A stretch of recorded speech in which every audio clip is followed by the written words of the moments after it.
The Lancet, volume 351, parentheses 9103, February 28, 1998, pages 637 through 641. The paper is entitled Ileal Lymphoid Nodular Hyperplasia, Nonspecific Colitis, and Pervasive Developmental Disorder in Children. Early report. Wakefield A.J., Murch S.H., Anthony A., Linnell J., Kaysen D.M., Malik M., Barilowitz, Dillon A.P., Thompson M.A., Harvey P., Valentine A., Davies S.E., and Walker Smith J.A. are the contributors and authors on this report. Summary. Background. We investigated a consecutive series of children with chronic enterocolitis and regressive developmental disorder. Methods. 12 children, mean age 6 years, range 3 to 10, 11 boys, were referred to a pediatric gastroenterology unit with a history of normal development followed by a loss of acquired skills, including language, together with diarrhea and abdominal pain. Children underwent gastroenterological, neurological, and developmental assessment and review of developmental records, ileocolonoscopy and biopsy sampling, magnetic resonance imaging (MRI), electroencephalography (EEG), and lumbar puncture were done under sedation. Barium follow-through radiography was done where possible. Biochemical, hematological, and immunological profiles were examined. Findings. Onset of behavioral symptoms was associated by the parents with measles, mumps, and rubella vaccination in 8 of the 12 children, with measles infection in 1 child and otitis media in another.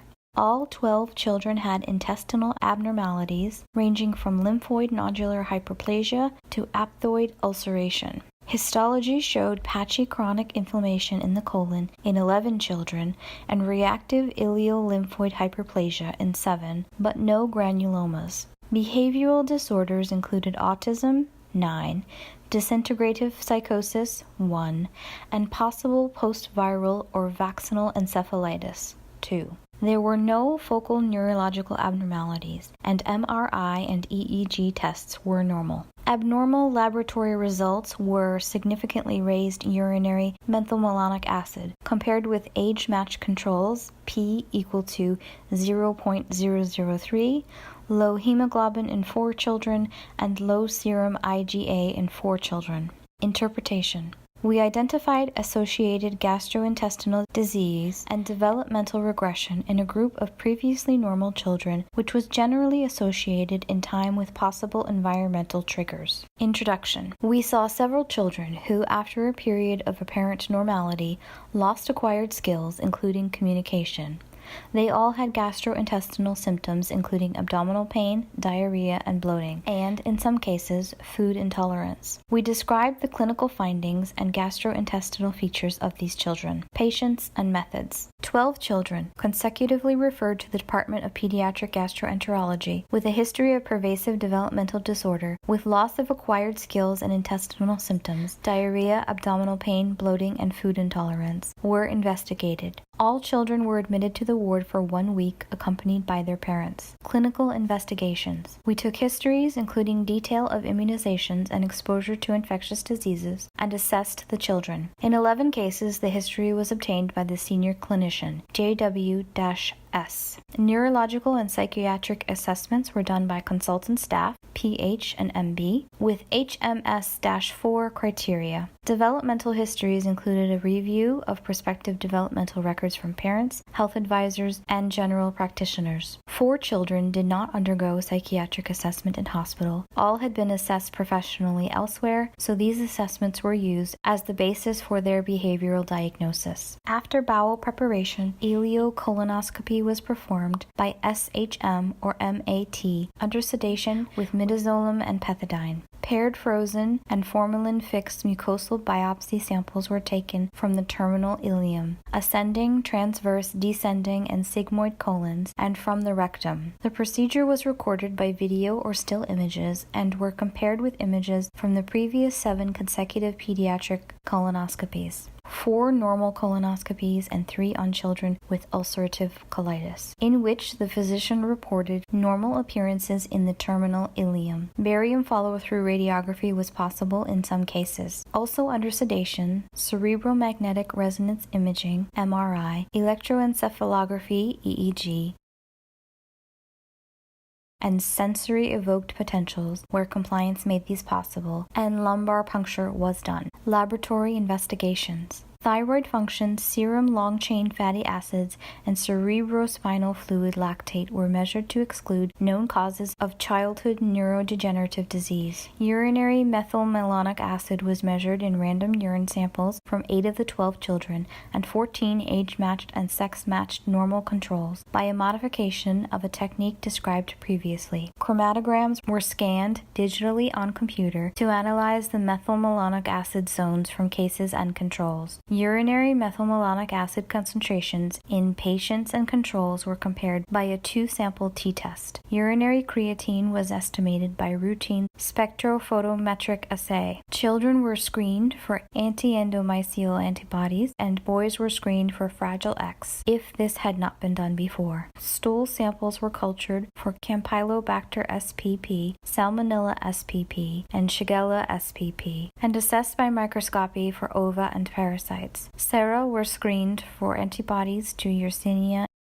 Histology. Formalin-fixed biopsy samples of ileum and colon were assessed and reported by a pathologist, SED. 5 ileocolonic biopsy series from age-matched and site-matched controls, whose reports showed histologically normal mucosa, were obtained for comparison. All tissues were assessed by 3 other clinical and experimental pathologists, APD, AA, AJW. Ethical approval and consent. Investigations were approved by the Ethical Practices Committee of the Royal Free Hospital NHS Trust, and parents gave informed consent. Results. Clinical details of the children are shown in Table 1 and Table 2. None had neurological abnormalities on clinical examination. MRI scans, EEGs, and cerebrospinal fluid profiles were normal, and Fragile X was negative. Prospective developmental records showed satisfactory achievement of early milestones in all children. The only girl, child number 8, was noted to be a slow developer compared with her older sister. She was subsequently found to have coarctation of the aorta. After surgical repair of the aorta at the age of 14 months, she progressed rapidly and learned to talk. Speech was lost later. Child 4 was kept under review for the first years of life because of wide bridging of the nose. He was discharged from follow-up as developmentally normal at age 1 year. In 8 children, the onset of behavioral problems had been linked either by the parents or by the child's physician with measles, mumps, and rubella vaccination. 5 had had an early adverse reaction to immunization, rash, fever, delirium, and in some cases convulsions. In these 8 children, the average interval from exposure to first behavioral symptoms was 6.3 days, range 1 to 14. Parents were less clear about the timing of onset of abdominal symptoms because children were not toilet trained at the time, or because behavioral features made children unable to communicate symptoms. One child, child 4, had received monovalent measles vaccine at 15 months, after which his development slowed, confirmed by professional assessors. No association was made with the vaccine at this time. He received a dose of measles, mumps, and rubella vaccine at age 4.5 years, the day after which his mother described a striking deterioration in his behavior that she did link with the immunization. Child 9 received measles, mumps, and rubella vaccine at 16 months. At 18 months, he developed recurrent antibiotic-resistant otitis media and the first behavioral symptoms, including disinterest in siblings and lack of play.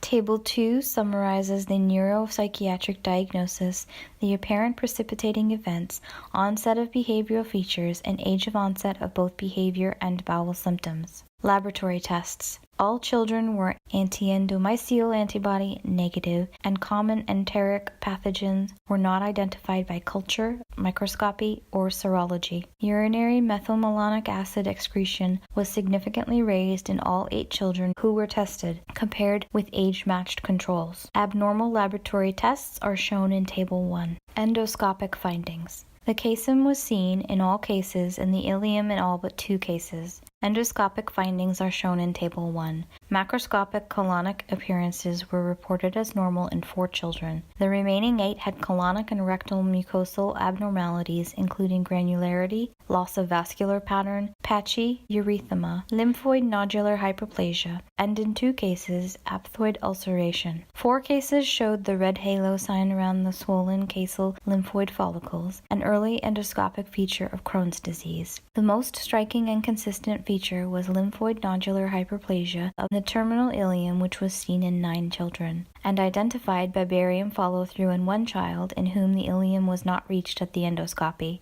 The normal endoscopic appearances of the terminal ileum was seen in the 7 children whose images were available for comparison. Histological findings. Histological findings are summarized in Table 1. Terminal ileum A reactive lymphoid follicular hyperplasia was present in the ileal biopsies of 7 children. In each case, more than 3 expanded and confluent lymphoid follicles with reactive germinal centers were identified within the tissue section. There was no neutrophil infiltrate, and granulomas were not present.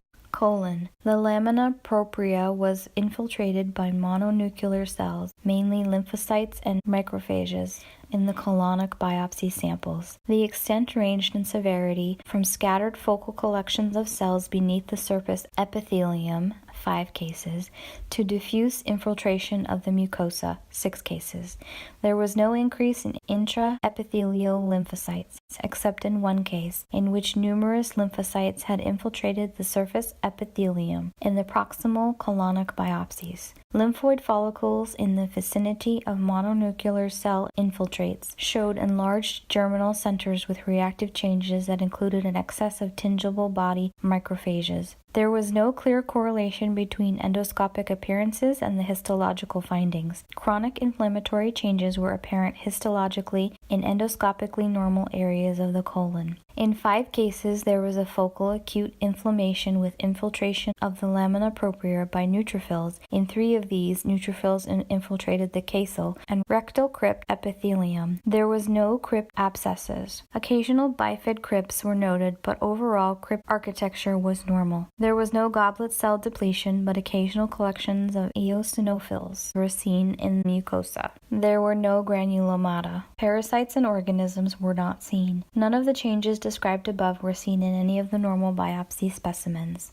We describe a pattern of colitis and ileal lymphoid nodular hyperplasia in children with developmental disorders. Intestinal and behavioral pathologies may have occurred together by chance, reflecting a selection bias in a self-referred group. However, the uniformity of the intestinal pathological changes and the fact that previous studies have found intestinal dysfunction in children with autistic spectrum disorders suggests that the connection is real and reflects a unique disease process. Asperger first recorded the link between celiac disease and behavioral psychosis. Walker-Smith and colleagues detected low concentrations of alpha-1 antitrypsin in children with typical autism, and Defumia and colleagues identified abnormal intestinal permeability, a feature of small intestinal enteropathy, in 43% of a group of autistic children with no gastrointestinal symptoms, but not matched in controls. These children, together with our own, including evidence of anemia and IgA deficiency in some children, would support the hypothesis that the consequences of an inflamed or dysfunctional intestine may play a part in behavioral changes in some children. The opioid excess theory of autism, put forward first by Panksepp and colleagues and later by Reichelt and colleagues and Shattuck and colleagues, proposes that autistic disorders result from the incomplete breakdown and excessive absorption of gut-derived peptides from foods, including barley, rye, oats, and casein from milk and dairy products. These peptides may exert central opioid effects directly or through the formation of ligands with peptidase enzymes required for breakdown of endogenous central nervous system opioids, leading to disruption of normal neuroregulation and brain development by endogenous encephalins and endorphins. One aspect of impaired intestinal function that could permit increased permeability to exogenous peptides is deficiency of the phenyl-sulfur transferase systems, as described by Waring. The normally sulfated glycoprotein matrix of the gut wall acts to regulate cell and molecular trafficking. Disruption of this matrix and increased intestinal permeability, both features of inflammatory bowel disease, may cause both intestinal and neuropsychiatric dysfunction. Impaired enterohepatic sulfation and consequent detoxification of compounds such as the phenolic amines, dopamine, tyramine, and serotonin may also contribute.